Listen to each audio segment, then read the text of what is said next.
ఈఎస్సీలో అక్రమాలు జరిగాయంటూ వైసీపీ రాష్ట్ర వ్యాప్త ఆందోళనకు పిలుపునిచ్చిన నేపథ్యంలో వైసీపీ మాట్లాడారు సార్. ఏంటి ఈరోజు నిరసన కార్యక్రమం యొక్క ప్రధాన ఉద్దేశం ఏంటంటారు?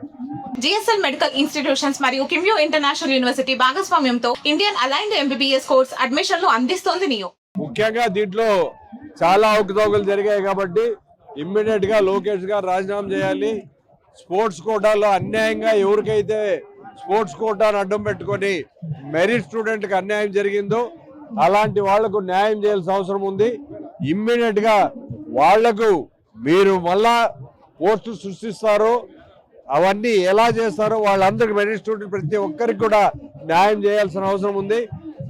జగన్మోహన్ రెడ్డి గారు ఎట్టి పరిస్థితుల్లో భవిష్యత్తులో మన ప్రభుత్వం వచ్చిన తర్వాత ఇలాంటి మెరిట్ స్టూడెంట్స్ అంతా డెఫినెట్ గా ఉద్యోగాలు ఇవ్వడం కూడా జరుగుతుందని చెప్పి తెలుస్తుంది. సార్, కూటమి నాయకులు చెప్తున్నది ఒకటి, కోర్టులో కూడా అటువంటి అక్రమాలు జరగలేదని కోర్టు కూడా తీర్పునిచ్చిందని చెప్పి కూటమి నాయకులు చెప్తున్నారు. దీన్ని మీరు ఎలా చూస్తారు?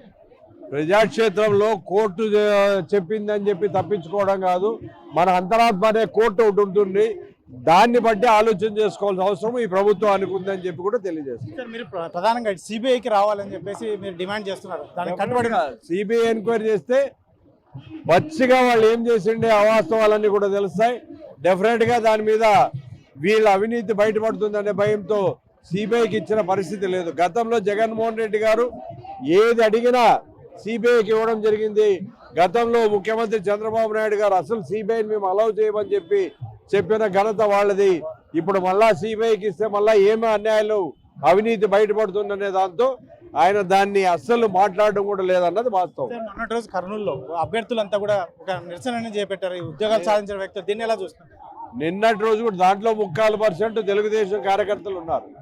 నిన్న విజయవాడలో కూడా జరిగితే వాళ్ళ మీద దాడి అన్యాయం జరిగిందని నిన్న విజయవాడలో పెద్ద ఎత్తున ర్యాలీ జరిగితే ఇదే డిఎస్సి సంబంధించిన ఎగ్జామ్ రాసిన విద్యార్థులు వాళ్ళ మీద దాడి చేయడం జరిగింది. ఇంక ఇక్కడే వాస్తవాలు అనేది తెలుస్తుంది కదా. కాబట్టి ఇప్పటికైనా లోకేష్ గారు సెంట్రల్ మంత్రి రాజీనామా చేయడం జరిగింది, మీరు కూడా రాజీనామా చేస్తే గౌరవంగా ఉంటుంది. ఏ ఆరోపణలు వచ్చినా రాజీనామా చేసి నిరూపించుకోవాల్సిన అవసరం ఎంతైనా ఉంది. మాజీ ఎమ్మెల్సీ శివరామరెడ్డి చెప్తున్నటువంటి విషయం ఏదైతే ఉందో, కేంద్ర మంత్రి రాజీనామా చేసినటువంటి నేపథ్యంలోనే ఇక్కడ ఏదైతే ఉందో నారా లోకేష్ కూడా ఖచ్చితంగా దీనికి బాధ్యత వహిస్తూ రాజీనామా చేయాలని డిమాండ్ చేస్తున్నారు సిబిఐకి. ఎందుకంటే ఎలాంటి అవకతవకలు జరగలేదు అంటే మాత్రం సిబిఐకి రావడానికి మీకు ఇబ్బంది ఏంటి అంటూ ప్రశ్నిస్తున్నటువంటి నేపథ్యంలో ముఖ్యంగా ఏదైతే ఉందో రాయలసీమ వ్యాప్తంగా కర్నూలులో జరిగినటువంటి సభ కావచ్చు, అంటే విజయవాడలో జరిగినటువంటి సభ కూడా అక్కడ కూడా పెద్ద ఎత్తున అందరూ టీడీపీకి చెందినటువంటి వ్యక్తులు అక్కడ ఉన్నారు అని చెప్పేసి ఎమ్మెల్సీ శివరామరెడ్డి చెప్తున్నటువంటి పరిస్థితి. కెమెరా పర్సన్ సుధాకర్తో చెల్లా కెనాడో RTV, అనంతపురం జిల్లా.